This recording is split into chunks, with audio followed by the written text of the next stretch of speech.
The family party was in full swing. Laughter echoed through the hall, glasses clinked, and relatives mingled in clusters, sharing stories and jokes. I had arrived with a smile, ready to enjoy the evening, despite knowing that in this family, my presence often felt more tolerated than celebrated. I was midway through a conversation with a cousin when I overheard my parents talking nearby. At first, I didn't want to listen, but the words caught me like a punch to the chest. "We really wish your sister was our only child," my dad said, a casual shrug in his tone, as if this were the most natural opinion in the world. My mom laughed lightly, nodding. "Yes, she's so much easier to handle. Sometimes I wonder why we even have him." I froze. The words didn't sting immediately. They shocked me first. Then slowly, the familiar ache began to spread, the one I had felt all my life whenever my parents compared me to my sister. Years of feeling less than ignored and dismissed came rushing back. Birthdays celebrated with half-hearted attention. Achievements brushed aside in favor of my sister's accomplishments. Opinions dismissed. Dreams belittled. And here it was again, openly verbalized in front of everyone, as if it were a casual observation rather than the cruel statement it truly was. I clenched my fists under the table, my heart hammering. I could feel the blood rushing to my face. But I refused to react in the way they expected. I refused to cry, to beg, or to fight. That would have been giving them the satisfaction of control. Instead, I let the words settle for a moment, letting every syllable sink in while I maintained my composure. My mind raced. How could I respond? How could I turn this cruel statement into something that actually mattered for me? Then, slowly, an idea formed, a way to make them realize in a manner they couldn't ignore that my value wasn't measured by comparison or preference. I excused myself from the conversation with my cousin, walking calmly toward the corner of the room where the dessert table sat. Everyone was watching the party unfold, paying little attention to me, and that was perfect. I opened my phone and tapped a few keys. A photo appeared, a photo of my latest achievement. The promotion I had just received, a project I had led that had brought in a 6-figure contract for my company. I posted it to the family group chat, making sure the message was clear. Hard work pays off. Within minutes, the notifications started popping up. Cousins, aunts, uncles, they were congratulating me. Some even forwarded the message to my parents. I could see them noticing.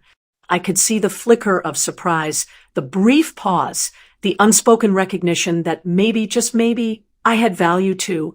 I didn't say a word to them. I didn't need to. Actions, as I had learned over the years, spoke far louder than words. And as the night went on, I felt a quiet satisfaction, knowing that for once I had turned their cruel comment into a moment that reminded them, whether they liked it or not, that I was not invisible, I was not insignificant, and I was not someone to be dismissed. Tonight, I had won, not by confrontation, but by showing them what they had ignored all these years, my strength, my success, and my worth. The reactions were subtle at first, but unmistakable. My parents glanced at their phones, and I could see the tension in their expressions. Their casual dismissal of me just minutes ago had vanished. Now, there was recognition, though mixed with shock, disbelief, and maybe even a little guilt. I walked over to the bar and poured myself a glass of water, keeping my movements calm and deliberate.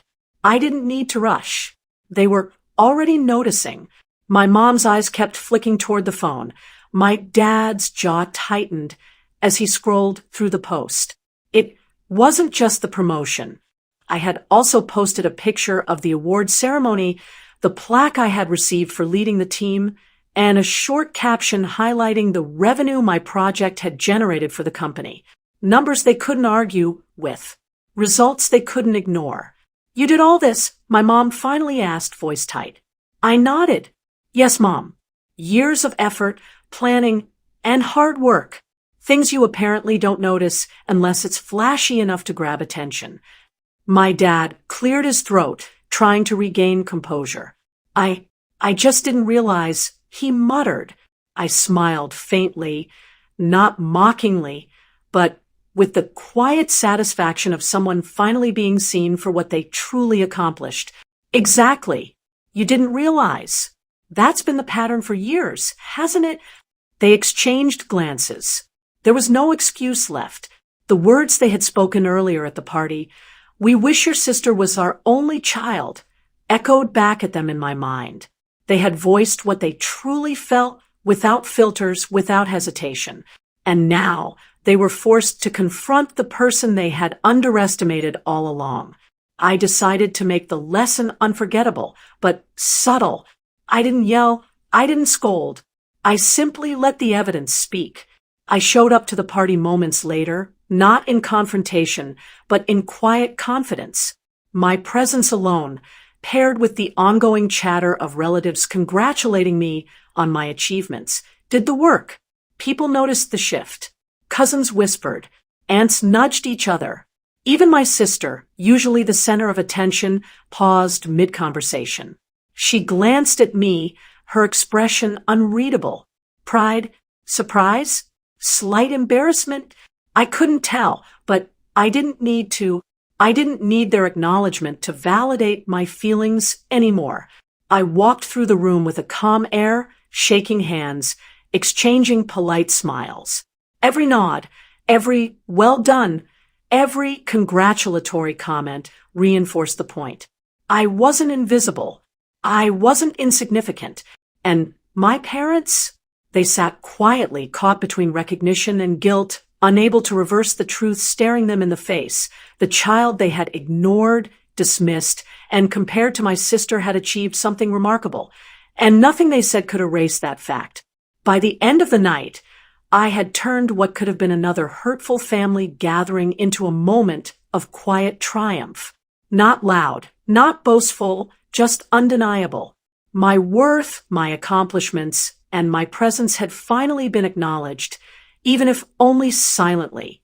I left the party with my head high, feeling a deep sense of satisfaction.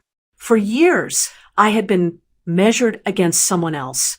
Tonight, the measure was mine alone, and it was more than enough. For the first time in a long time, I felt truly recognized, and it wasn't because they said it. It was because I showed them. By the end of the party, my parents were quiet, their earlier cruelty replaced by awkward acknowledgement. They couldn't say the words, but their expressions told the story. They had underestimated me for years. I didn't need their approval. I had shown them, calmly, confidently, without confrontation, that I had value, success, and strength. As I left, I felt a quiet satisfaction. Their words no longer held power over me. I had turned their cruelty into proof of my resilience.